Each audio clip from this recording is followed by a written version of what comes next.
Sunday. Wabu heli no se Roman fo ebeko Palm Sunday. Nda asem obeka fa Bawumia ho. Asem obeka fa MPP ho. Asem obeka fa Nanado ho.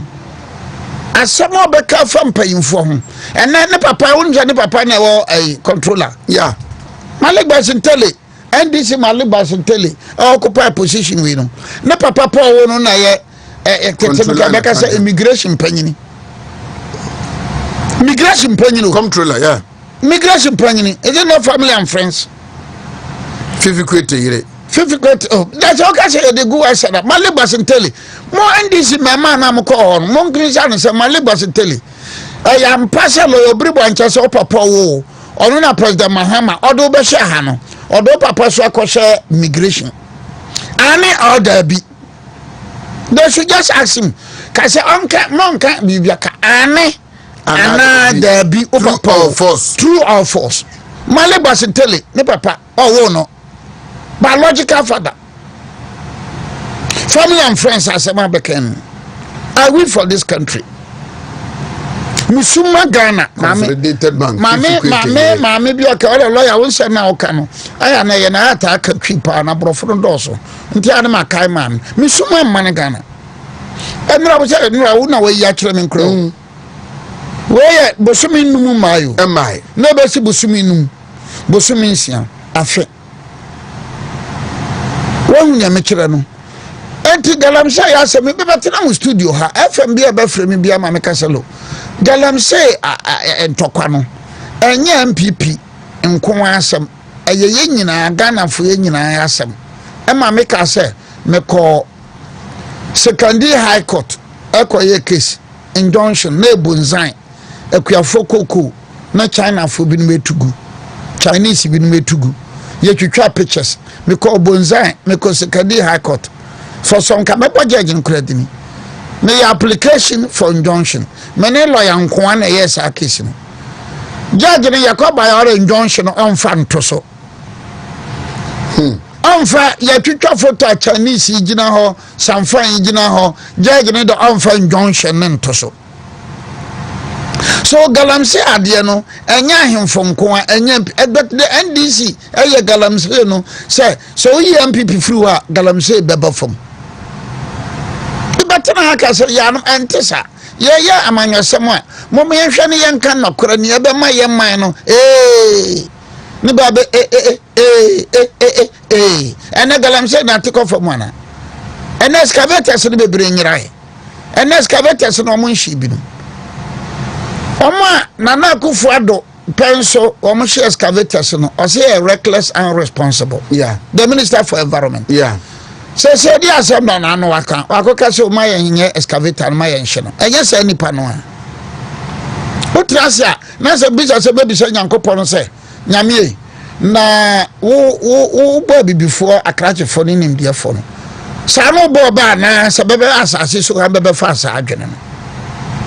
Shebabia nipa no kan Akufo-Addo penso oko kan say oh ne o ma ye hye no e reckless and responsible Mahama penso ne ya no minister or say Mahama makwan me hye no shasem President Mahama himself me bedru boko a na waka President Mahama so ya galam say say mama ya be tirim bi oh ekosi say enkosi hwe because Nana Kwame ya show as our water gas in video ni mama. Oh, agro bin bedi.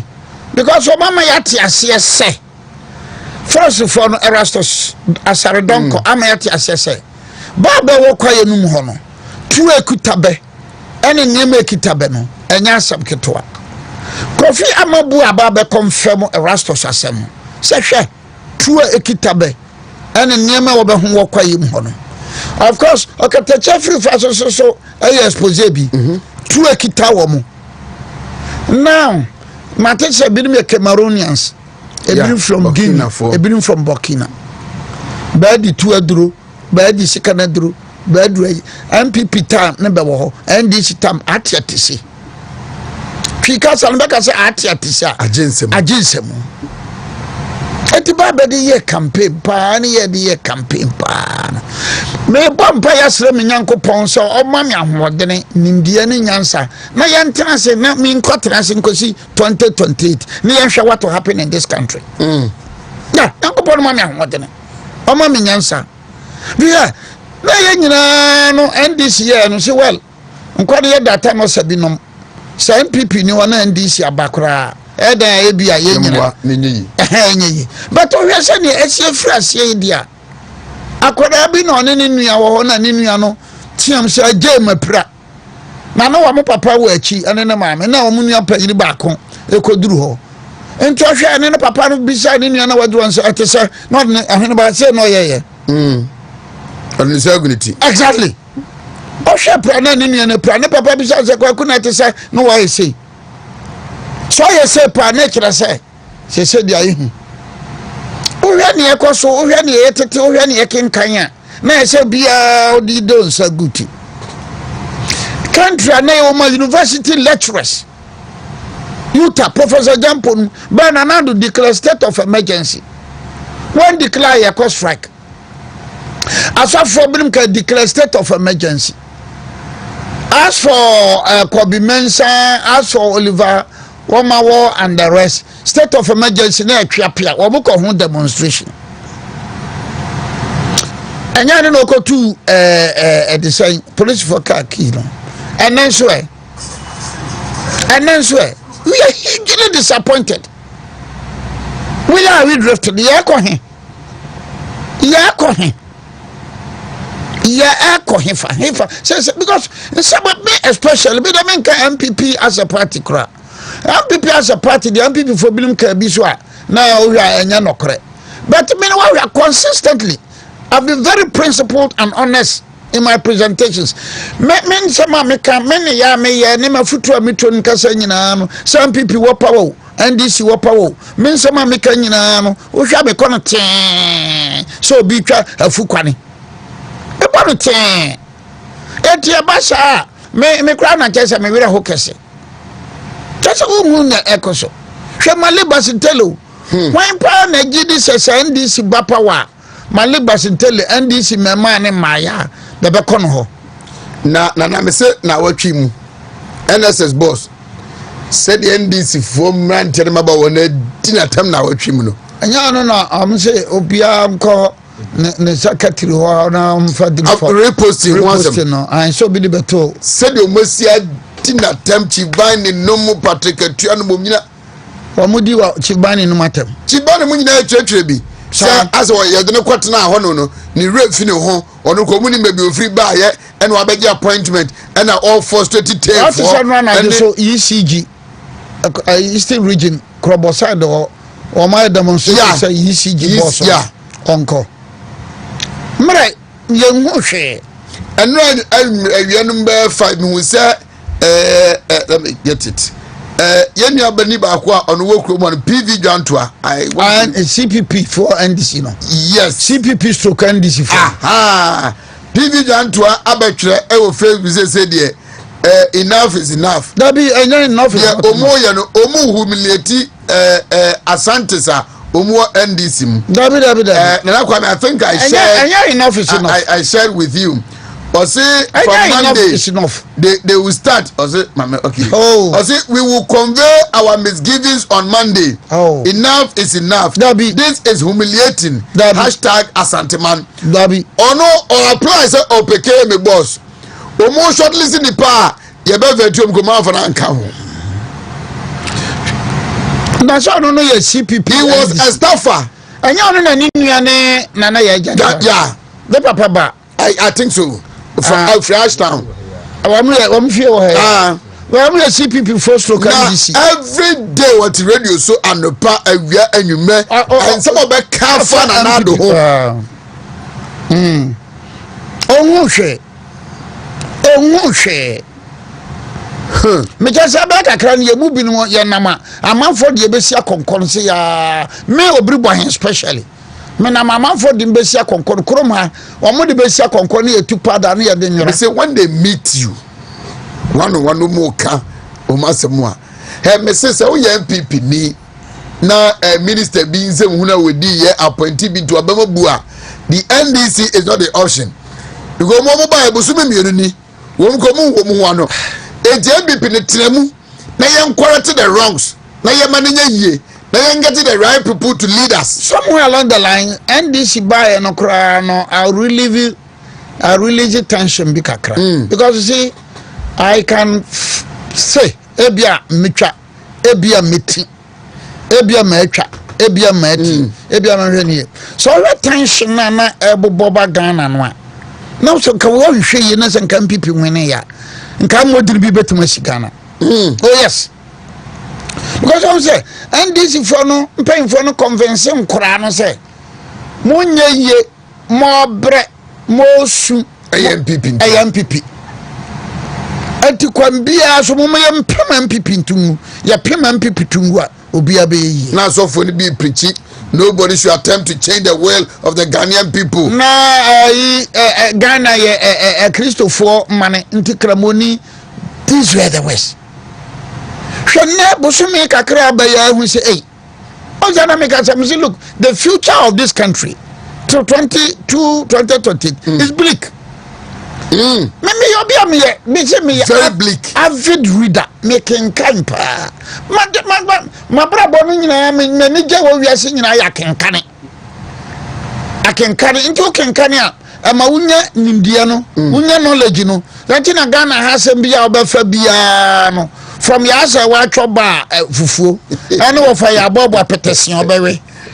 Ekwakosi efa minim Ghana bibia enti na topic bia wo de baba bia on the top of it enti obi am wo top no na sem ka cho say oh me nyina adwembone ma Ghana de but o hwe NDC campaign na om ye me nsam na om kan no because enka ko ba say MPP nwene ya nka babi bebre no ebe no go area babi bebre ebe no go area so hu na me kire no na me so have been very principled one say MPP for no ye na nya me say we mo ye we enye mo akoye National Cathedral sika na mo ye no ye nya mane sa ye mfa mane enkoye sa mo the sky train board for na mo ko transfer plan sky train moti train na mfam no kura anya adwuma na ko sky train I think then this minister baako ni position no affirms opposition say yes at the end a year timing no any baby ani no cathedral no omu demonizing do NDC minister bin yes I think now the baba Ahmed Ibrahim me ba ne so no dia no local government minister no Nanado came to Ashanti region na ko ba bi na omu bi sha ne say kwa ne nye onse Nanado ka say ya kwa bere ukokrom na so no panyin nkasasa I said it in this studio here. Nanado was then the president of Ghana, the leader of the New Patriotic Party. Me tena ha, me Obiri Bwanta say, oh, panyini nkasasa. Panyini nkasasa. You can have a nice way to answer it. What you say? Well, now I can say ukokromotia. Me tena ha kai. Me wa MPP. Me MPP ni. Me kafa me say me mampanyini. Ha wankasa ye. And another also incident happened. Nanado ko baby, and I saw oh yeah, and say henny bi no on sorry or henny okay sa incident. Yeah. Because Debbie, man prangini, Debbie, man yasa. Man prangini man yasa. Why? Because I know a lot of history in this country. Sasatene, sabi asatene ko baby. Na wa bedro agona, wa bedro. Ana satapabanie. Ana atronia pumosu ana tamo komfo ada say obenya no tachiman kwanso atamo so ana obekota no boase komfo ba no so tumfo ko no wansore a you cannot go and tell us abakosam santofo abakosam eti so tumfo ba no bo bedro komfo anochi komfo anochi agona on sorry tapabanie de on sorry atonia pumasu or the sorry doma say tano bosomfo or the sorry trobodon twumpudo komfo or the men sorry one channel na obeka say owumu ade be ye ni asante abakosem no ye nimia ekira one sorry so if you are president na say woko na so hene bia sorry eye bebre one bi on sorry two bi kura sabi obi ana ne yam wo hu nyame kire ne yam sabi ka fra che bia na bibi asi won say mpanfo be ka se obeba no mienu na ya tena se ama na bobe no nan etie bia na onidiye so na do yes on sorry me ka say no look wo program no a anya no na ese wo de me kan na people for bring the matem manfi mamia ba beda na aka magene sana mahama so bi o ya na mahama de no de kura de cheso no de okura do kura enye okura no kura enye because na no ne soja fo ko hia ye o dress soja tadi menem se akufra do dress bi sada Dabi ajakum ko fo dress bi sada maintain abakosem sakufra do aye mahama this the second time 2016 I think somewhere September October ceremony be say ya omu ami we na ankasa it's not good President Mahama who can the commander-in-chief of the Ghana forces. No, we don't do that you are not a retired army armed officer, you know. Apart from that, share all your campaign consistently. Me better ha me no kura kan de da bia because be so no kura kantinu wo nya sika so be wo nyankopɔ dirim mrampe consistently kusasi mampusin tokoya boko me better MPP ta me better me say nya MPP from so me say nya ndisi from so problem no problem about more than 100 years. I know the history of the area. And pay ram history ni mu bi pa. About 300 lives. And a wiki mu kwa ye kan mo asemu. 300 lives as reported by Daily Graphic. 300 lives nana. Look, kusasi baba di hu for pa no ye. Look, Ghana politics. So we are Bema, now we are Baya. Na sa wo CPP, no wo NTC. Now go back to the drawing board. That's any. So Betima comes to come na yen so de bibia nya ne ompanfo e ka no e na obeti na wa wo de wadwene ebeye why she President Mahama rally e wo boko na okoka se NDC ya wo power asomdwe wo boko sa NDC ye ni power asundwe ni boko ohini ba wati asemi enti obi awo boko no it is not only kusasi fonko na pa asundwe mampusi foso pa asundwe bisafo pa asundwe gurumafo pa asundwe any other groups so ewo ho bia organ pa asundwe me amini boko abakosem pa no na me so me more of mampusi more of kusasi da bia me ka se me ope Ghana ha nipa o ye detribalized me Obiri Boahen we me free obi ani ho because the tribalized say tribe bia me kwa wo mo gemi awa atu me we me free obi ani ho I am the only person in Ghana me are highly detribalized etu de me ko ba biara ya me awa atu enwa in court prison officer bi oya atrankonya wanu me kasa wi me pie na oba chia me bamme because when na kura kan ene nyam suro ene nyam feriye ene no kura die ena be President Mahama kasa se ye ni ho a NDC ni ho a bokunno na NDC wo ho de a na kesa bokujo ena okoye campaign and MPP lost kusasi dominated nina Puzika Zebila Kulungungu Boko nina MPP folusie ana NDC aba atokwa na daso emimpo ayedin to the extent that they will attempt to attack the IGP na want to say ayarega ni fie wo machine as police commander fie as police cars MP obabi wo ho never in the history of Boko ntokwa na ye dwene sese sebraha na me mesra me nua kusasi fo no mesra mampurusi fo no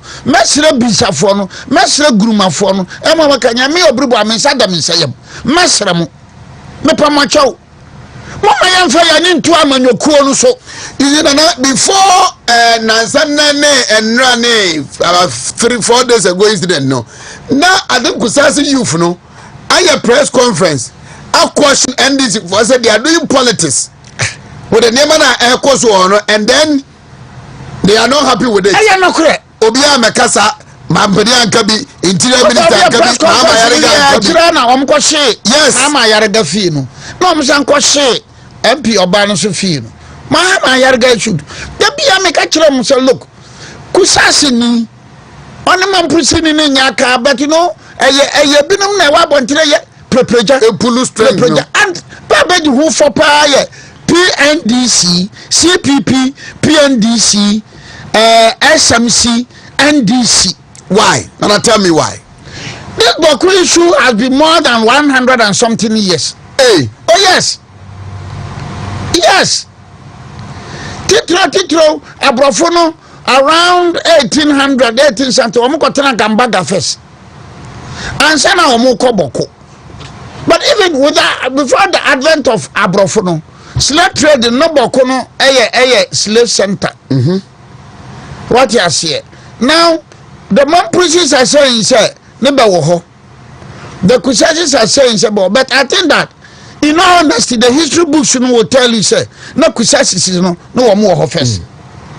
That one, I side with that position. But no Kusasi for any centralized government. Okay.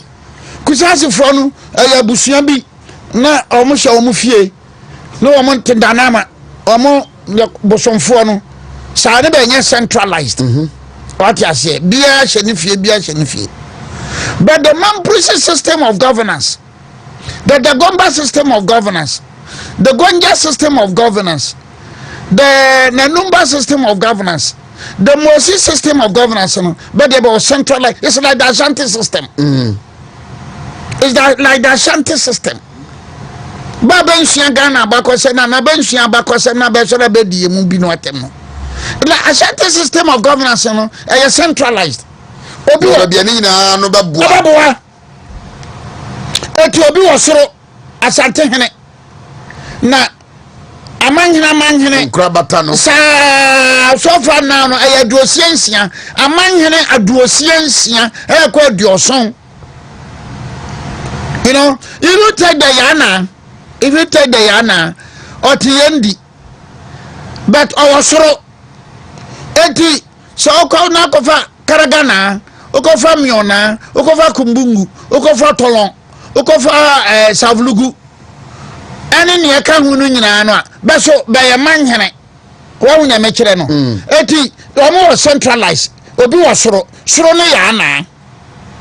Mbachoti ne mecha se eti karaga nano ana miona ana tolona ana kumbungu ana savlugu ana diare abanyina ne ka beye manhene no okoha ne batakari na obonumu a oye manhene but obonumu a obonumu ama yana so it means obi wasoro eti yanya Asante ne yabenya dagomba yanko gonja Bupewura oya manhene Bollywood oya manhene Wasipe oya manhene wane ne ka ho nti ba nyina ba ya manhene but babo ba mu a be koto hu bewura no so wosoro and bewura no wosoro ne ya bon wura wahu that is the Gonjas now ukona numbers ukoma Mamprisi Gambaga oya manhene wale oya manhene Burunku yoyo oya manhene Benina be ya manhene ni binum but baba takarimba fam obonu mu seya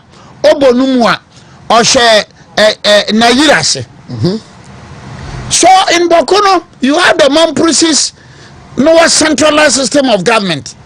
Then the Kusasis didn't have a centralized system of government. The Mamprisi for well organized. But the Mamprisis and the Kusasis, but for almost about 400 years. You understand? But check. And that even around the 1940s, 1950s, 1900s, so we are a year Bokuna ba. Huh? Usahoa, Obeba, Larungu. What you say? Na yiri ho. Whichever way we look at it, they have lived as brothers and sisters. But of course, you only pay the beba. And the Afariabua Committee of 1958 na Kwame Nkrumah tie no. Kwame Nkrumah no na started ehunu nsuo no kese. Yeah. And they took certain decisions. And then I pom. So from 1958 to now, pom. Fine. Then what happened later? That's how Kwame Nkrumah recommendations. He has to say whether the recommendations were good or bad. Yeah, the young fan said they are still brothers. Now, then Kwame Nkrumah a free fan buy or containing situation kakra.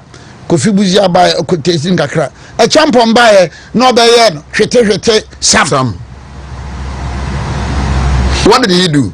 Sir, most of this pro CCP for no, pro CPP for no, ta align with the Kusasis. Okay. That has been the history. The pro CPP. It is like if you go to Dagomba, the pro CPP for aligning with the Andanis. You understand? The Wenchi pro CPP for Moribedia too. What do you actually know? That has been the tradition. Then Rollins even also say I didn't be a big prepare. Rollins passed a decree, I think PNDC law 85 for so. Now Rollins Hini abia wawu bakuna babia wawu no ye mamprisini. Rollins ye decree to descane him wawu no so onyo hene at the time we are no onyo hene. These are some of the problems. Nipa na wuko no.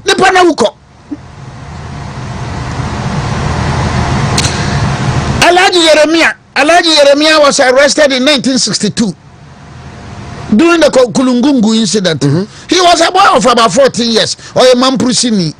Alhaji Yeremia only represented Upper East or Council of State MPP type.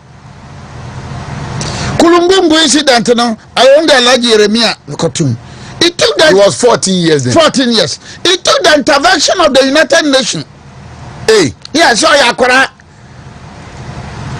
It took the intervention of the United Nations. And I'm Alhaji Yeremia. Design. Any person abrewa man say mupa. So crab and tell you that mafio no akwaje who those who were tribal say akukosa no na Alhaji Yeremia nka ho enka na obeka ho ne be yi no. So Rollins decree no and Rollins banned some of the Kusasi Mamprisi leaders from Boko. Rollins banned some of the Mamprisi leaders from Boko. So Alhaji Yeremia no, so no ne papa. Alhaji Yeremia papa na, he was disclaimed by Rollins that decree. And therefore Alhaji Yeremia no nyina jani free Boko. Wow. You know, so Rollins in money so that explains why you had the Ayare guys, then the Bugiris, and then among for the Bredin, I know PNDC supporters. But whichever way, what that Rollins from Sono by Rollins, and for sure, many say a bear for say a virgin and cranium at a tin crane. But the Empire, Mikasa, Terminian, Mamprusi, Kusasi for, Bisa for, Gurman for, and say, Maunia Mania, some for Ayayan. Mama, I got say, I think somewhere October, November last year, say government no it just 6 million Ghana cedis for the Kwano Hons and some more Mudibe, but almost spend this kind in other things. And that umonya hu he I mean obia ufiri omani biro omode kwano so no obia ufiri. It's like you made us know say you know a lot and you can do a lot and you are not the majority and now you are the majority leader but you seem not to call. I didn't intensify So it is my humble appeal, my passionate appeal. Kusasi for bebre mika say kusasi boku na ba ho se sie yi no. Ne papa eye adwuma wo sunwane civil aviation. Yes. Eti me papa na damfo no. Oh really? Yes. Eti boku na ba ho se sie no. Ne papa ati aduane ahyemanum asomensa atreatimite sa ne bada. And therefore I have every right to call the Bokuna Abase Minuya. And the Bokuna Abba has every right to call me Obiri and say Minuya. And therefore Minuya kusasi for. Sana mampusi for so me call na yiri ho or the insatu ntin say me nana we. Oya de na wo hyema ni munyam. Na yiri. The insatu ma pempem. Mampusi na yiri. Me nana oya de o kan nokre na nyame ahwe animonyam na nyankopon so behwe na yiri de nsa to ma pampam na yiri de nsa to ma pampam itu wo kwa we no I know history has it that look na yiri say na yiri oya ba that is the history of oya ba na say wonwo na wonya brebre na say timi ma akwa ma wo so na yiri nsa na wo che na yiri ka say obibia be ya wo be wo anya sam ketwa mo de mo nko soro ho ahu nya ekoso osoro ye tase ha na ye hurusi so boku na banya ni paketwa na yiri nya ni paketwa ya na nya ni paketwa ya bonwura nya ni paketwa so problem na ba na happy before crowd you happy before ya de what did we do? Look, happy before then in 2020 made a law, you know, LI legislative, they supported it. 2020 law no be say 2409. And people abana gitu mu say boko so waka hene ya eye boko na ba abudurago kusasi tie eti say ka no kura pa manyankopon pa dia na yesi ya behwe soro ahwe fam aye nyankopon adwuma dia nka beka say boku problem na ho no MPP for pa ena since abua from 1950s to another dua ya ka say I think na 12 April 2025 because that law no ya 2409 na omo ye no pa ema no betum say abana giatum say so si boko a ne ye ka hene ya abana de say ne hene onim no aye boko na aba abudurago a oye kusasi na pusiga zebila ane ne ka hu nyina no ehye abudurago asase. No government could have done this obiani ho senye dankwa buzia dombo for abai no because you know from the 1958 afariabua committee no near NDC CPP SMC PNDC NDC never penny say tambia no be katire no ebom so be katire no bom a ne be editro nti be editro a ne be fam ti be famu a na che say mabenya vote. I want to chip in with this. You say a month or two to election. Mampusi Hinibia, now he was under house arrest for a long time. Also, any access echo honum Emma at the buffo by people were issuing threats the other day. And my mom, for example, are attributing Kusasi for about Mututia, to that Adina AC, So, I hear you. Ano no ya mamprisini. Yes, bayire ase. Ano ya mamprisini. Ono ya mamprisini. Ena okosai kire na yiri. Ena Boliga High Court ade bench warrant say omo nkoche no. Ena me betena mu studio ha. Me ka say sa bench warrant no. It was inappropriate. Why? But mano criminal summons. But man krata bia say omra court na wanko You understand? Two, mama na yiri krata bia se na yiri omra court ni na yiri ama eti wo high court judge na wo court na ase no a se wo de bench warrant no sabi nyensa pa ba newu mpacho wote ne ameka yase yeah because ni pa won friend say omra na o se omma na wako issue bench warrant na say when you are kusasi for no beka nokura bench warrant no kura MPP time MPP time saboka say MPP for no side with the mampusis sani mo kanu a mo pese baumia amanfo beto no anka asoja foko ya koduru na lerungu se omukwa akoche na yiri ana mampusi for no sorry na je say asoja for no dwane ti adechi ye no be ko she MPP for office but what dem make say enti when lawyers for nanana owo bokuna oye mamprusi no womo ko challenge bench warrant no wo the issuance of the bench warrant no e high court bolega but what you say na court na nyantum ena omo ba court of appeal ena court of appeal gitum say kwana be fa so abedi issue bench warrant no enya ne kwanso of course that is the law but what in the now we are in a dicey situation nana no I am mampurusini what you say but on him say be free we man after be free we ye nyina anya sa yeah me better anka say obadoma se number 1 me ya bandani me ya danchirani enso me free danchira no ye nyina anya obi anka sa we see me free ha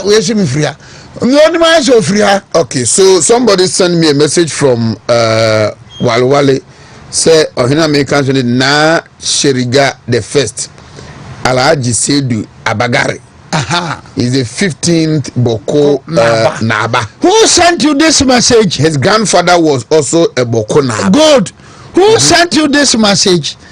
Once I can remember you obey Mamprusini. I am Mamprusini. Oh, say Medi. Medi. Meka.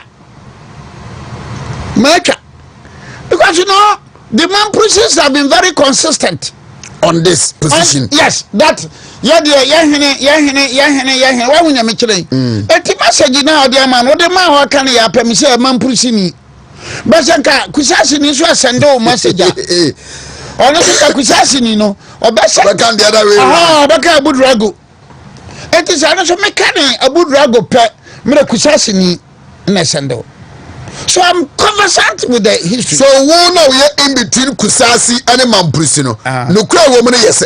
What has history got for us? What has history got for us? No, because you see, I'm speaking on air. The situation on our honor is volatile. What you say? No, so and Mara Oko Mamprusi Kusasi. Se kusasi boku na bo no ho no se na me kire se ne papa adam fo pa me nana me nkura abrem kura oso me nsa e wo sunwane ha what you say etimi nua no na wo ba Mamprusi fo nso so a na yiri de ni sa tuntim wi ase ni pasa na yiri de ni nsa beto na pampam na obeka se nyame nhira wo no koreka na anya se me dwane from the truth enya ni nyina so na ese me kan wo from badam say because be pese Kusasi Mamprusi Guruma Bisa Lobi ye nyina ye nya ba akon ye nua but I think people are also part. You can partly blame them because for me MPP for mere political internal elections in Tino people are also making it look like say abagiri ya ye beto ba onya kwai no Dr. Baumia na say chinchina no which I know say it is not true. Baumia has nothing, but people are espousing that argument say Baumia na sini kromo hine yenya no which I know for a fact that no original even campaign platform to go osuhum. And what is yes ye jaw na mo hine duru kromo na do Baumia sembe no no woka Baumia sembe na woka high court no issue bench warrant no Baumia vice president no kura no mo ko so mo ko chi na yiri no the man police attacked Baumia. Yes so aden watna ho ama sare ni ekoso to ana aye nana ya waboni dini say ye ne personal matter. Yeah. No one lawyers. No akobolega court. No ban fee. No baba appeal court. No ban wene. What role did Baumia play? Baumia yede. Oyeme. Baumia yeme. And no Baumia be then what man catch that. Nana no lawyers say munye case no. How? And at the same me kan me oba domase number 1 ya. Me the bonus. Abono we are those we are described abono hona me ye domase number 1 yeah 1606 ne be free danchira otimi free danchira bi sam se danchira kuro ba ni free so a medan ma ye nyina anya sa so nana no a wo kana court ni jai no nana have stayed in Boku for about 400-500 years. Nana me tie honestly. My intuition tells me, say there some see dragging ya be a month or two. Ye koto ba quarter 70 years you into the say nya and tema na say a hona whether as attorney general na anya dey also ye die ye ja no ko wura honoma e ko create some problem we buy no. We should be fair to ourselves. That is his personal matter. I don't think mo yensa. That is his personal matter. Enti no be ehun say the personal matter na dey kwato Dr. Baumia abubuano a onu yanim so so no oni ho ma chi nim ho ma ha. Oh nya ayi sani be say ni padini keke. Nya sani be say ni padini keke. Anya sani amanfo be say Dr. Baumia dini keke. Anya sani one of the characters utimu say Kratchway mana ya friend Ghana edini nsa Kratchway dana komaso man he's very principled, very honest, very sincere. What I say? But we are the mama no MPP and DC politics. Mama say nipa. What I say? Ghana already is an embodiment of. I say tell you what I say MPP for kasa ani kan am say me share Haruna Idrisua. I don't see Haruna Idrisu say an NDC ni. Me say everybody minuya pa ni Haruna Idrisu. Me only say minuya ni mutaka because me na Haruna Idrisu gina and na me ni mutaka hia. Me anu ye di nkomo ahe. O si nkrofo we mu anu pa de man Ghana ba de shamonsa. So me na Haruna Idrisu hia na say me ni mutaka hia na ye di nkomo a. Look Chase nuanom pa nuam nua amenam ye panyini ne baba ye nketoa ne me nuam kumanom ye di nkomo because sometimes I met mutaka ohyeche me ne no kasa otu na say he hyeche no wan hyeche no ma wo me no won kasa o da bi na bro panyini ma da na say hyeche no hyeche no what you say I meet Muntaka, I meet Haruna Idrisu, say, yeah, Sagana Pan, Yanni Party, Sami Obiri Boahen, Muntaka, Haruna Idrisu, Nanka Mani Kitaya. I come on back on any. And same as Dr. Baumia. And same as Dr. Baumia. And same as Dr. Baumia. But you know, President Mahama, who got cancer, and this in Nipawa, Boko Asungye Woho. Look at this statement very well. So NDC were power asungyo NDC free power asungyo aba. And now wa can we? No trouble ye NDC were power. And a man for so NDC mra power. Na asungyo mra. Na NDC aba power. Say sakura you don't think say for the past about 30-40 years no boko situation I escalate say that me nyina free someone amanyasam for no ekaye na sa wunua na mampurusi ni wunua no kusasi ni wunua no gurumani wunua no bisa na sa ne we kwa because me no me de banyina ya nua me free ha but me ne ba ya nua ma cheche obabia say pa say the bokuna ba abuzuago meka se ne papa afa me aso ataduana ma me adida makona yiri hoso de nsa to me nana okacham se me nana na se kusasi ne mampurusi kontokwa na makwagina se kusasi bono mampurusi bo I'll be sabi I'll be stupid me mom na matima ka che kusasi se minua jai maka che mampurusi se minua jai guruma minua jai bisa minua jai sasa istai bisa fodi mi kokulungungu Obadi mi kokulungungu bisa youth na bisa ana gurumani wo boko na akasakasa sia me na me kwase me MPP me I don't do that any not do that President Mahama ni ndisi wo hu sese ba bi adru hwe galam se ni adru hwe boko problem ni adru wo fa ba bia adina jinsemu anka me pasa President Mahama beka so I am sorry ye campaign no na euphoria no wosoro na me kansem bi na ebia fa boko ho na mesremo momfa nkeme nka niema baba fam ati mesra me nuan kusasifo no mesra mampurusifo mesra bisafo no mesra gurumafo no munua wase ha ba ko pa ne me eti munua no a kasa kire mo se mensa da mensa yam mumma yanya na manyosem 5 minutes before 8 WONTUMI TV WONTUMI radio asokwa Kumasi the IGP's approach Onu kura the approach ni kura na nyanya ene me ma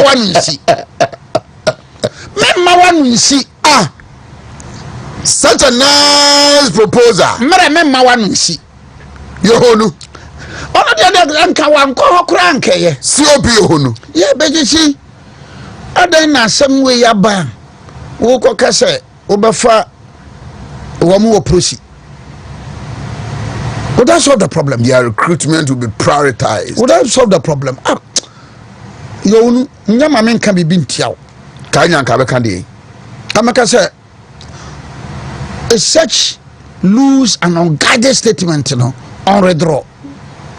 The IGP should withdraw that loose and unguided statement. That loose and unguided statement. Anya, because you see, Boko Town. Enya mampurusi ni kusasi fo nko anete ho nti wo ko reportage se mampurusi ni kusasi fo na obefa o mo purusia bisa ni gurumani lobby fo nso aka ho so na wo kan we na ade akire mu di nipa 3000 ebre se fa wo mu chese udwini wa si no one to me anya you are giving them more reasons to do what they are doing. Where are we drifting? The Mokasam Basic Kramani 10 years. Anna, no. Some proceeding no see on the dick and better now. So Kusasi in the dick and better now. Some Macassa, well, my historical I be, I think I may be wrong. What I say. But Sunny may make a Cassia Nimuna Kusasi for no. Na answer or more hopper around 1400, 1300, no better no more. I may be wrong. But whichever way, they have lived together as brothers and sisters. They have lived together for more than 200 years. They have stayed and lived together as brothers and sisters. And to my mampusi kusasi so mo so IGP ukasa asimu ya. Waka nokura pa eye. Me mabatena anopai me kasa kire se ye nyina yenso so yensa. Ekofa galam say Interior Minister say yen transfer all police commanders. Enya no krampo no. So IGP asa no enim kra. Yan sa no galamse no. What ba ko ne Taylor bi kan. Taylor bi o say yen to prosecute foreign nationals. I say prisons na yama. Because your prisons conditions that one nye na wa sa yama. A university lecturer. A university lecturer. But as a NDC for Mamona 2 million for from time to do. Tyler Abi. So he was from Ken University. Now Tyler Abi try radio so in Kumasia. The 2007, 8, 9, 10. Kumasi mkoma. Nkran. Adam. Tyler Abi na maybe ya kase omukase ebuo bi firi soro. Ana ezo ofa kete free fie no de ko say KNUST Pajo Park honum and on the mother so say yes ebuo bi firi soro. Ana unim Joy yan interview no na o kasa no say no makan na me kasa ebia o me de kan asem no aka intimate yan na say there are prisons conditions e just tell Abia na o chira de university no na say tell Abi foforo timi hwe ni kiki nam say o na o chira de tell Abi member of parliament talking like this. Prosecute foreign nationals. Na Ghana for the better prosecute. So your conditions Ghana and when you have this type of characters leading a country, character way, a deputy minister interior, national security can home, character, show the level of thinking. Kalabi, right? And this is for look, there be Ghana for mama yanko tedwanim Roman for yanko ya mompa ense yankopon say ye kakra ko si 2028 nda yanto aba na yenyi wo na so free si de nyame si ope na eyema Ghana no ayama yi no I mean they don't take them for man yes sir no because she tell abiasem ya wo mo kan na okay ashawan assembi no eba ya osafo mafo nom ka se ashawan wo mama ne ko China okay sa asem no nsempa wo mo ka fa ashawan MPP aban yeah asempa. And now this is the position of the Ministry of Interior na salad no Ghana minim so basare so face bio o me asho kra sem so it's a beyond nam say na court no buya no for say bi kra on be pardon bi on be pardon na minister say yeche because other nationals no now the Guineans now the Burkinabes now the Cameroonians no better ban beba what Burkina ni bi o ye press conference Nigeria ni na Benedict Peters na say ko hijack Jubilee. But be what do you Ghana how no so say omo fa na na be boy omo de osa boy si om do be ye patapase bi no mo promise so mo de national security into all chain I am for anko shema ya Burkina ni o ada dia se na oka dia se na oka dia se na oka is hu baby aye nam no hu pa o but I want to Professor Jampo nkan o ho na se watikwan o se ni our responsibility oni kobi ammo ko mensa so mu sese na de na adwuma na de ahye mu nsa na ho no mu focus ewo na onti amaleba so nkan amaleba o se efin na ko no so be restricting him from commenting on political issues of law na what the road safety and seminar no be from me catch me say Mati Amalaba statement to be our shoe. No, yes. Amalaba the call road safety. National road safety. You say ono henceforth ono so be concentrate on honum na issues of law. Debi hodi. Unyabre nebrisa. Oh debi o mre vet no. I don't know yamene no. Sure what is so nye kono ehu. Nye ekono na uka ne we majority leader ayaroga letter no okania so yesro tumfo obi anye din yenhwe mo tumfo on say yesro tumfo so Obiri boy na ko ka say yesro tumfo bi boy dey on ke bi Obiri boy on ga bi mai do bi no tumfo Obiri boy on ga bi mai ko letter no ko pe letter no obotumfo dini babro be nu manansia ti omunkofo di otumfo atem no ya omonte na se kwana otumfo fa settle abudu adani de no ahene ba na no mo party fo gina mampo so omonte ase ma santini meye MCO asante mampo evoa and this is you okay ma sheshe dare nyina o ma sheshe na o ne mu motorbike so mo twa to say omonte ase ma santini meye MCO mampo ma mentram baby men kami gadan makami I don't want coming. No, that type of politics was a mentampe. Hey, just say no mentampe. Some day you na yet be who. Miss Anyasam Kitwo. So WONTUMI Kikesi and Niakosoha,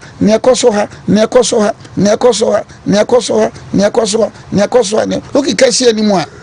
Who be shall say, no fear in 2028, not Ghana to say. That is the question. That is the question. All right. Reverend Tim Fodjo's botched arrest. Timinya, picture and card it to so my Saga my phone. Okay. Let me try and get it Ghana now. For Ghana for Ghana for Nana, I mean to you. Once again, it looks like into your Ghana na say your jungle be.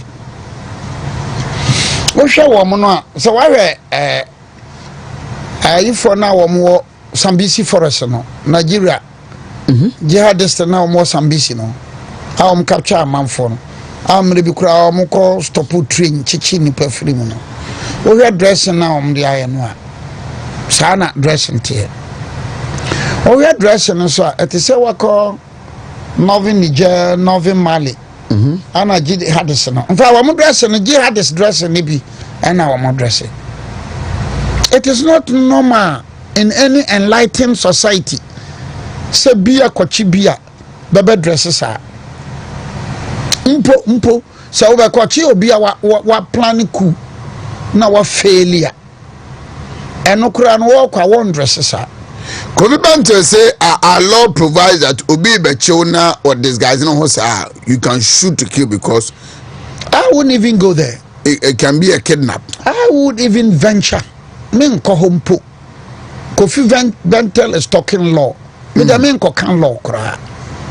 Me ko kan common sensical approach to issue. Men ko law. Now say ade asam so a bere ntim fodwo wako kan sembi o kan se bere wako ka se na plane bi baaye na plane enti e koche no aba Ghana 2025 and President Mahama, are you proud of this kind of situation?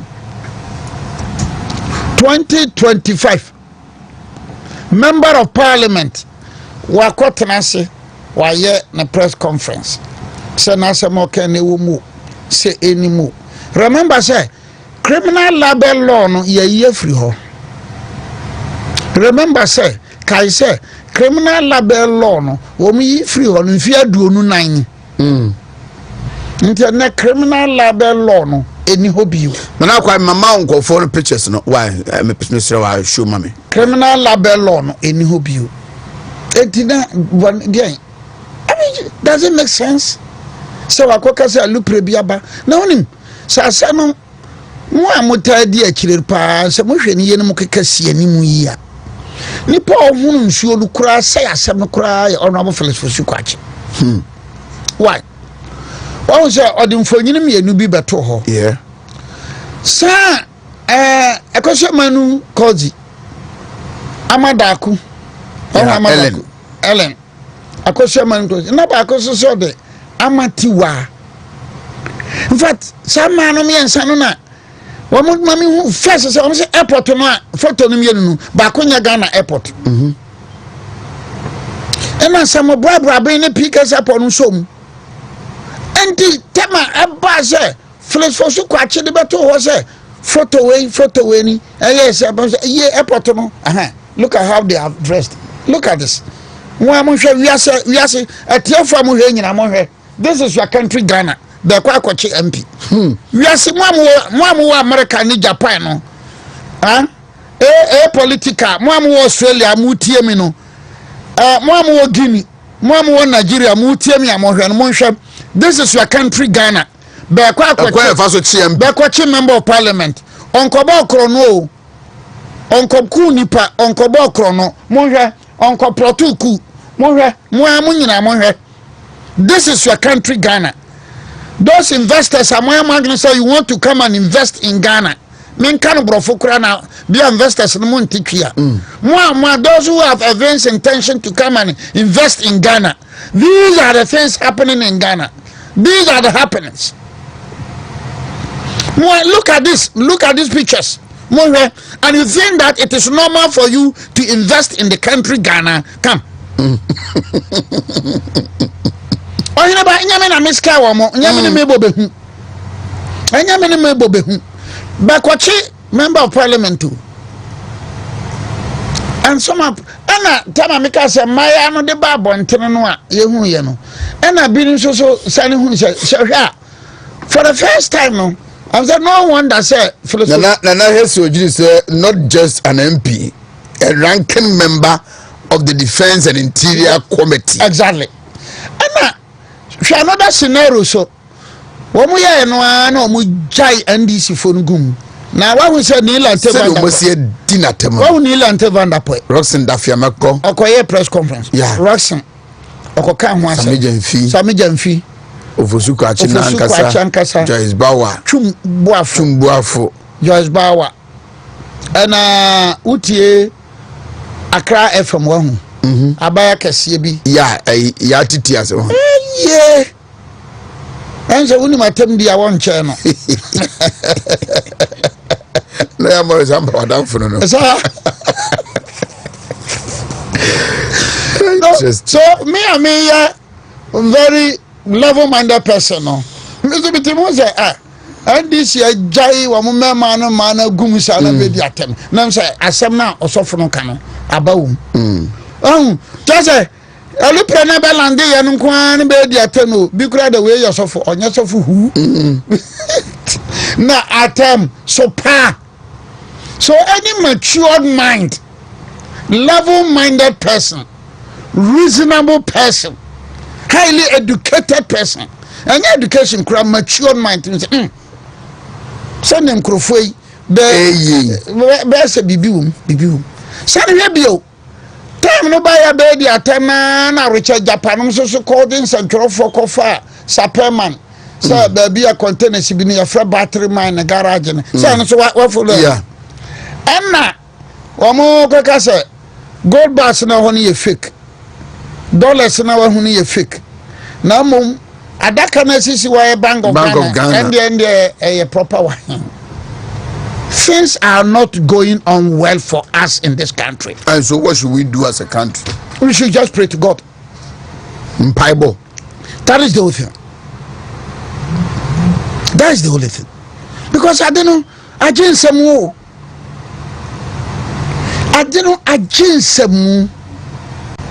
The indiscipline and the lawlessness, no, ajinsemu. Because galamseya ajinsemu, nkania bo ajinsemu, nsuo bo ajinsemu, galamse ajinsemu, security ajinsemu, hene ajinsemu. Adina what is happening now? No, media me wani inamanyosemu no. Me nyame boye, nyame yesro. Nyame boy my 2028 nru nyame wo de esro because that is the only thing bibia ni ho a kire se ye wani je ana ye wani daso bibia ni ho ye wani je ana ye wani daso what I say fisher I don't know hu ni ye ko na hu ni ye ba na president me no so no won keka na wonti asema oka ehye nkuran ase dun katia kura de na nse mentenenka menti general of all generals mentenenka Now, they just say, what exactly is happening to us in this country? Auntie, so be some you know some no away you know. You know I just say we are all highly disappointed. Yeah, be afraid. Because what ferry? Oh yeah. Say IGP, Inspector General of Police. Nka wo kan sama na just say the any daso eba. Wo kan sama na ye homso. Wo kan sama ema ye wo gidie. Na so okoka semwe na ye ni ani daso a. Ohene ba na fe ye nye dem bio. Inspector General of Police. The whole country police in Abesha na say. That statement talk away no boku imagine say Baba bo say you no abo bebre kura wo mabam be. Asampa. Now go be mame another pray pictures no any videos no nana another pray in court. Another pray. They say the wedding kunim. Yamanti. Obenya sound mind. But no ya tona juma so any atiefo nyina yim. Minority chief way. Nsawom na another pray wo no. High court won sawom. Oh, sir. Yes. Try no man fast uncle. No, I'm the cocophobia. Aquatia. High court to order. High court to Nkoko. High court to Nsawam. No muchem. Cocophobia. Mura adwene nti aseso. Is it not so strange? So 2 NDC petitions in Inyan Kofodia High Court. So also your court. Also your court. The proximity. Yes, why your court, I agree. The proximity. There is a case Chachuchikata sued Ghanaian Chronicle. That was I think 1993. And the matter went to he sued at Tema. He sued at Tema. And Chronicle raised an objection. I think it was done by Ebert Faber. He raised the objection. And the court agreed. So already no more Chronicle will case be Accra. Court no agree. And there are a lot of decisions. There's only one high court in Ghana. But Chichen region. Let's make it. I know at your family team. Ya to aba Kumase. Ebia Bantama. Ebia Nshiaeso. Ebia Asokore Mampong. Ebia Abuakwa. Mbacho wuti. Nasa Obi kwaye nsamankrata no wo Mampong High Court wa Kanokuru Nshiaeso. Wansama no Kumase Court. Wade ko Mampong High Court. Abuakwa Bantama kwati ase yakosama no offensive high court anase Mampong enye bibi kakra ana meboa wele me magana na me kiro me nka se bibi wom ana mboa za me nka but me just but so we need to be very careful with some of these things, you know. Yeah, we need to. Yeah, call to the far. CJ's response to the petition for her removal. Petition, I said me were written on one day. 13 February. Katachi say petition on the back was say mamene etian court. Ghana. Mienu. Say nkonyao. Say motio. Say sasabron say we ma mienu. Were written the same day. They were received on the same day. So why my men share honorable videos will be the pictures now yemra mesrin call Tescon the rebranding of MPP Tescon and Chief Justice what's happening video the pictures now Chief Justice no wa respond but I know we call court no omo motion no amaso niam ekon ehu na esre niam ekon no ehu no dompre no I think sir ebi amenyanya details no but could well be because you see a lot of cases I don't know whether some of the videos speaks to Okasafa cases in in election petition some of our colleague lawyers in election petitions so okay as party Collins Dauda 2010 Supreme Court of Ghana Collins Dauda and as party Kufia Sare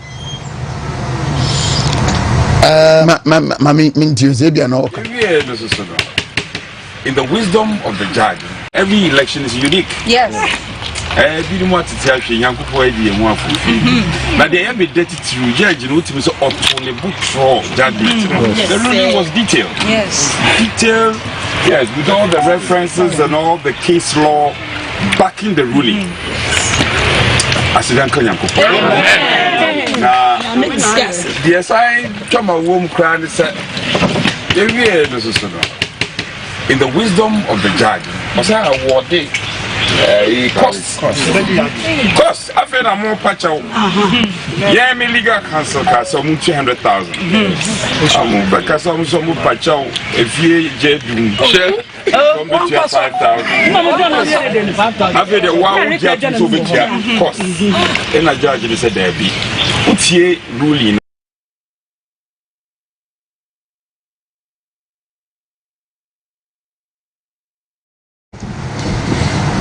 So we share as party Collins Dauda the Republic versus High Court as party Collins Dauda what you say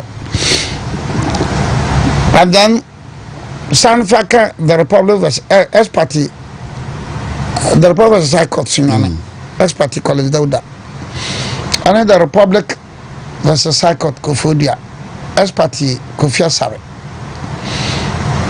Collins Dauda no na ya Bruni ko samane then Collins Dauda went to court. The Bruni was represented by Nkrabi Fadate and so lawyer Akwatia Madam Free Baba Jama Baba Jama also went to court. In the two cases, combine two cases.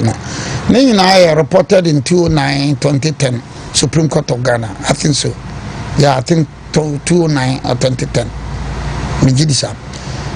Adeba Kwan, I ran it through some cases in among say an election petition. Yengezate ya. Nako file petitioner. Unyenya cause of action. Cause of action say yeah. Say engagate resource no na okosamania acha say mranso ye premature sana mrantie so minyahu anodom predi but looking at it no any say na me follow it could be say betimi aba say ne bengezate ye ne beko samania tisa bengezate ye ne beko samania dia. Another lawyers rely on expertise Baba Jama, expertise Kofia Sare, and expertise Collins Dauda. The two cases pay. Oboka kobo case at Wogo. Apparently, Nigeria no na omkoya kobo case. But I call you na edition there. But as lawyers, we need to be extra careful. There are exceptions. But that exception meant na hanka. Hanka. Adey. Madeni ye hunyan je se bia woni nipa no dey written na bekono or discuss it. There are exceptions, some few exceptions be wa. Yengezate yakura you can go to court. Nti one must exceptional ma pleading sinu court number 2 way atwatwe. So election petitions my bebre I started from 1993 97 2000 my bebre election petitions menya yakra metima kasa my more than about 30 to 40 Okay. Petitions. Now Toscon. Toscon and say better MPP for me man was. We should the way our master Kenya or Mohon. Yeah. We say yes. MPP for any Asu Japa. Especially my son, the KNUST Toscon president, Godfred. Because that's your channel. Apia menka ato omonsa frame.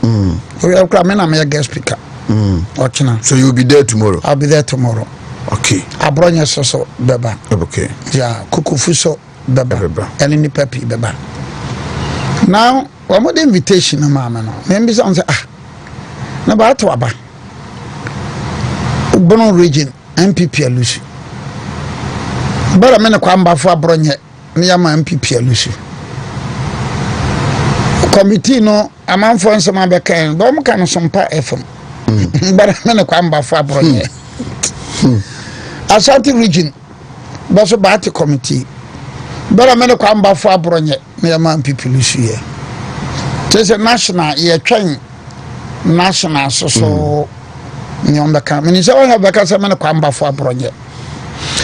But me hu say beto abawi a national report me no test confobion baby as beto bansa from me kwamba fo abroje ohini be nyehu nipa bere ye ne yama MPP abofom test confo na ya bento bansa frɛ MPP ba be campaign team members no campaign team members no unhu se be frɛ bia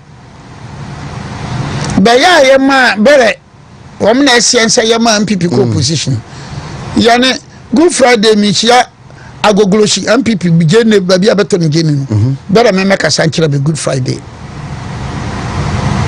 nipa me bere mama MPP abofam no afa we from how we for Good Friday agogoloshi jene for about ben safram me kwa kuja Good Friday no good then Easter Sunday enso matese ofanko eko pokuyase hono MPP ni panyine bi oye get together that ben safram na say na ni pa mu da minimum amwawe na for bia say credit be from no it tells you that look the future of this party no is similar kwamba for ya beti so any bi me ka ho ohene ba so ka ho bi it tells us say individuals bi no mu a some people no ya twe ya hu say ya aguto.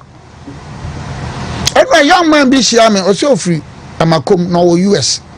Obonidin na o sha no ba cha me din komo na me si o me dia manyo sam kra de. Mpese me ye me ho amaliba. Na me ja manya. I say David.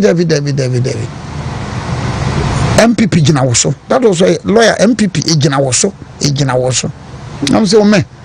Ade abere men kan o say na anyi ni say report o me e bia be de ehim say be gu ne kwamba fo manyum ase.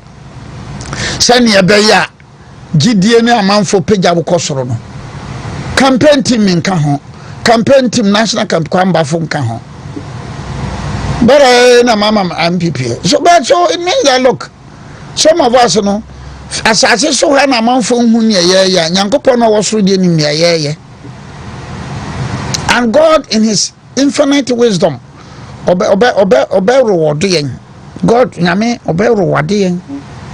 But me de nya material in kra.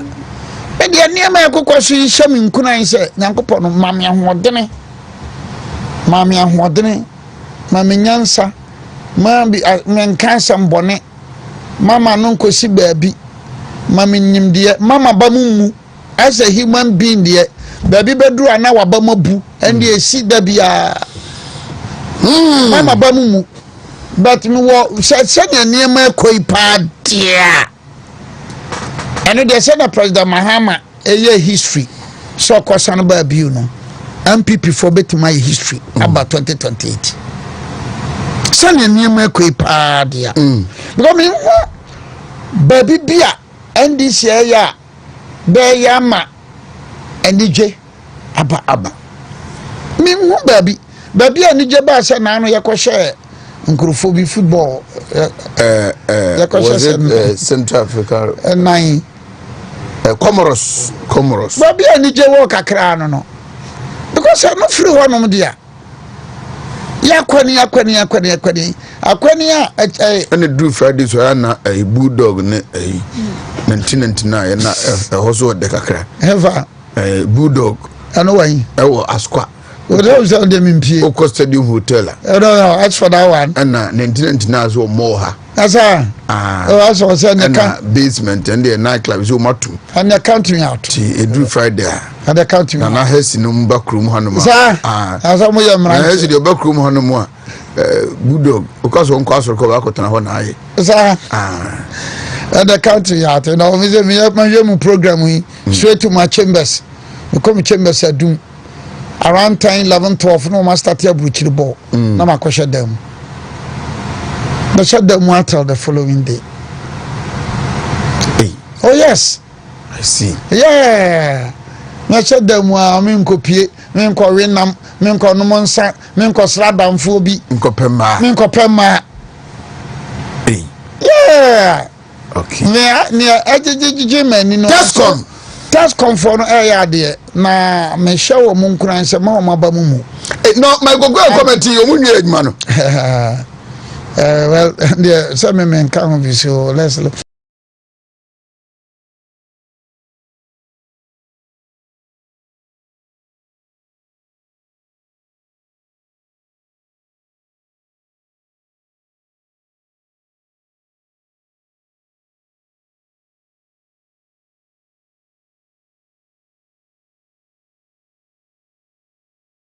Ana yada start here adwuma. Kosi senyo ne post bi oye na senyo hosi ne post bi oye no o say kufado aye kumase kwayen na it shows bibi what crachi ni pa na o this bibi comments we ba no you don't write these comments senyo hosi please don't descend to that level. You are well respected. Menko that type of politics in Jaima Enkorabi no monye menko. I mean on you moving that type of politics are very decent, matured, mad civility. Me can yes, me can no. Come on, Boko. Senor Hosi, I will advise you, my good brother, don't go there. Jai sa politics no jai man kra no na anase mpemfo bia but you are a resourceful person who bibidi you man nyaka say we bibi to please NDC for no there be when yes kra don't go there that type of politics no na we free her we there be what I say me mo near NDC ebeye go you cannot convince me say menje the adaso sample road NDC beguso udimi kan kiram say drobo ekwanse krum NDC ba beguso udimi kan kiram say kiramasu ekosi Gambia NDC beguso biaso. Maybe I'm not convinced. What I say? Bibi bia enkyere me sa. Untimi kan say nchanchamam eba besi doma kwane omo beguso. Untimi kan kyere me say wamfie eba besi atrumie kwanso. So what is happening? And the future of this country no bleak. Nyankopon and I send a member around upon so or two for mesre sir Aidian son your budu and Danny Sovo Mampri Dagomba for no. You know the Dagomba case, you know, and complex. Nanya complex to say Bokodiano. Dagomba case, you know, I free one ancestry. Na yewo ambudu andane ena ntokwa no ba wo montam enti wo siesie sa ntokwa na enye de nekese ayeti se kwako wa na Rashid Pepo any BK Adama group chieftaincy bi esi mire binu wo siesia wo mre because I one group but the kusasi mamprusi no wo bre we etno group we free we nananko but your reshemu so otumfo but solve problem but President Mahama I know ministers no mama ntumfo monyai preprejane kese mwana mama sani ma we nyina aba kese yo alright samun kasa yemu mo hwaniye wọ́n say all along baumia yedin sese ntokwa escalate baumia wakabi onka bi atiri baby odwene na ho anso wahu ntokwa na escalate baumia tini baby odwene na ho. And I've said it, say, look, me anya say me kasa me de baumia baba na me de ne ba ye na campaign team be yi me free mu na say no me ye bia I'm a student of history obia ni hono mo a MPP since 1992 ye do akopreko a wa wene odi nkunim but even in Ghana obia ni ho ye do akopreko a wanya. So one will argue the Japan supporters they also can say we are bent on winning the election 2028. And he said nanado conference and san o win ye ko for communal san o win ya ye mfa ba o mi aso conference na je say ye kwa 2028 ana anya obi na kasa ye mfa nko some people will go to the pools anambwa obi na wo ba bi salati obi start from 1992 adu Boahen 96 Ajekunko4 da Ajekunko4 when on 2000 98 primaries yeah sunyane yeah ko primaries sunyane no 98 so no bia nim say Nana Akufo-Addo ene bewene tom kodru wa no change Akufo-Addo 2007 ye wie Legon okay wanya me bwa 2010 bakuru first one no lidi o yeah no lidi second round na otibaye 2012 wenya 2016 inonya Professor Moss 280 before 280 no akompri no what you say answer na Professor Moss ebe wene so for MPP na NDC ni nyina no bia nko even Mahama kra no yes kra no baba you had to lose exactly time no one kasa exactly.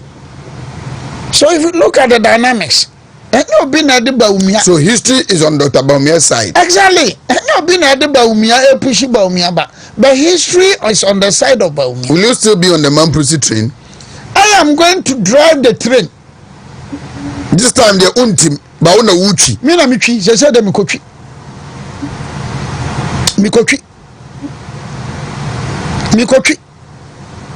And we are going to be serious than before.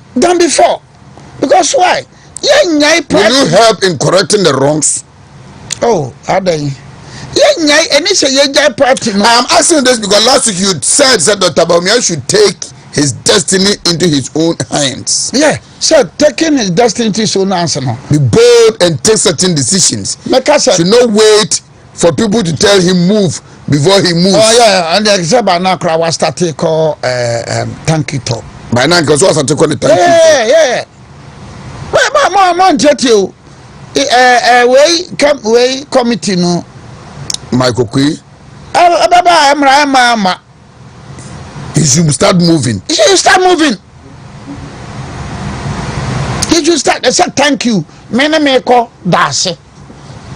What you say? Mene batu aba. Mimi wajidi se bebetu amam.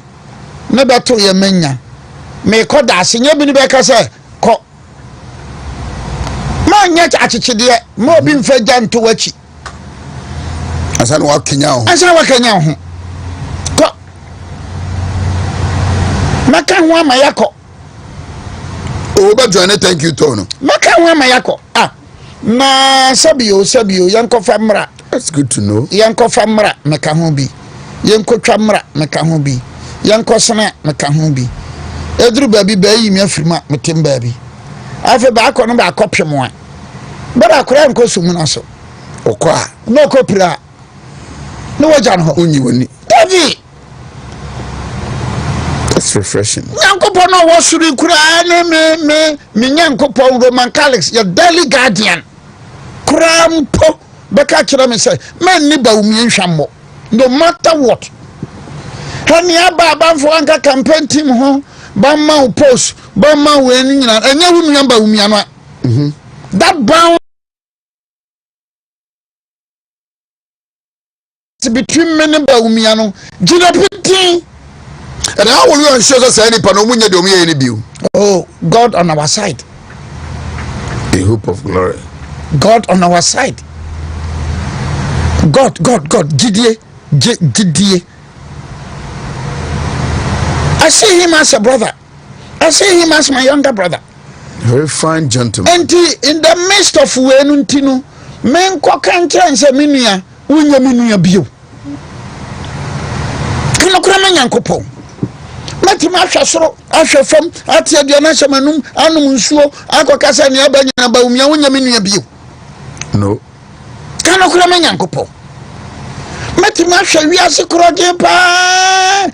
And my own madam, Mammy and Brahman, catch and said to me about Umiano, what was Serrano, Nimdi Trossa Marco.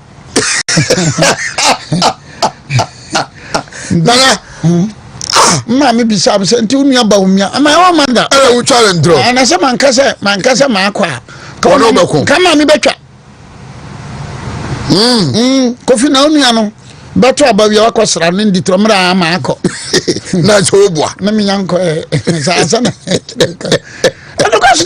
My mother thinks that my mother who cannot see, my mother who cannot see thinks that on the man men are mere penina.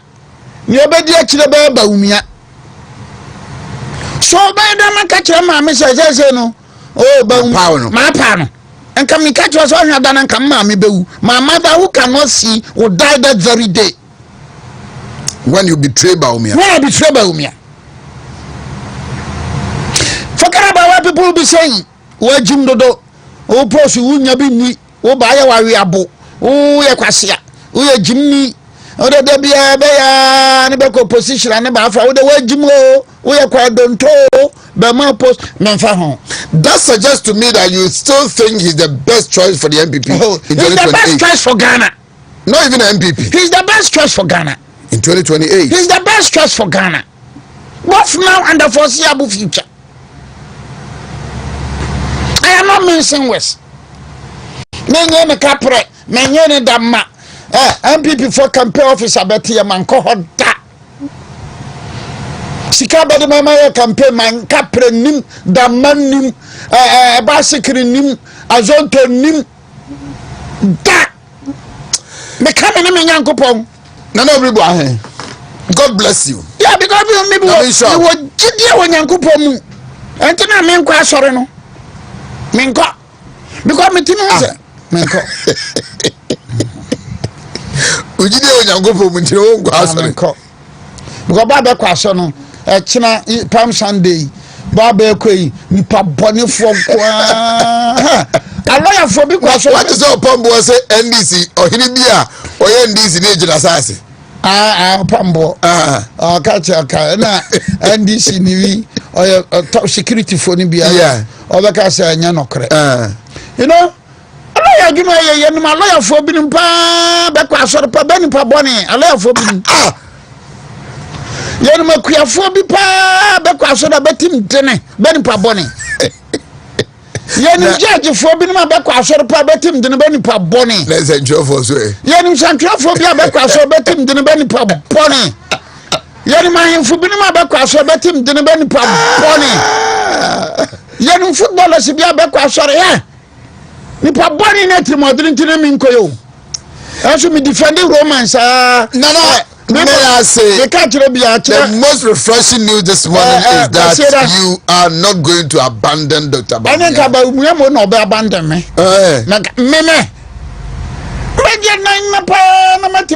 As long as there's life in me. No more young people for the Yaminti Baumia Mayuama. Can no cram in Yankopono. Who do I know about? Can no cram? May I say, maybe I told 28 29th and 30th of April, stop Galamsey demonstration. Okateche Afrifa and for the Rockers team, Ekeka Waho. Now 3 days. Stop Galamsey now. Aluta continua. Stop Galamsey now. Our future is not for sale. Ban illegal mining now. Now.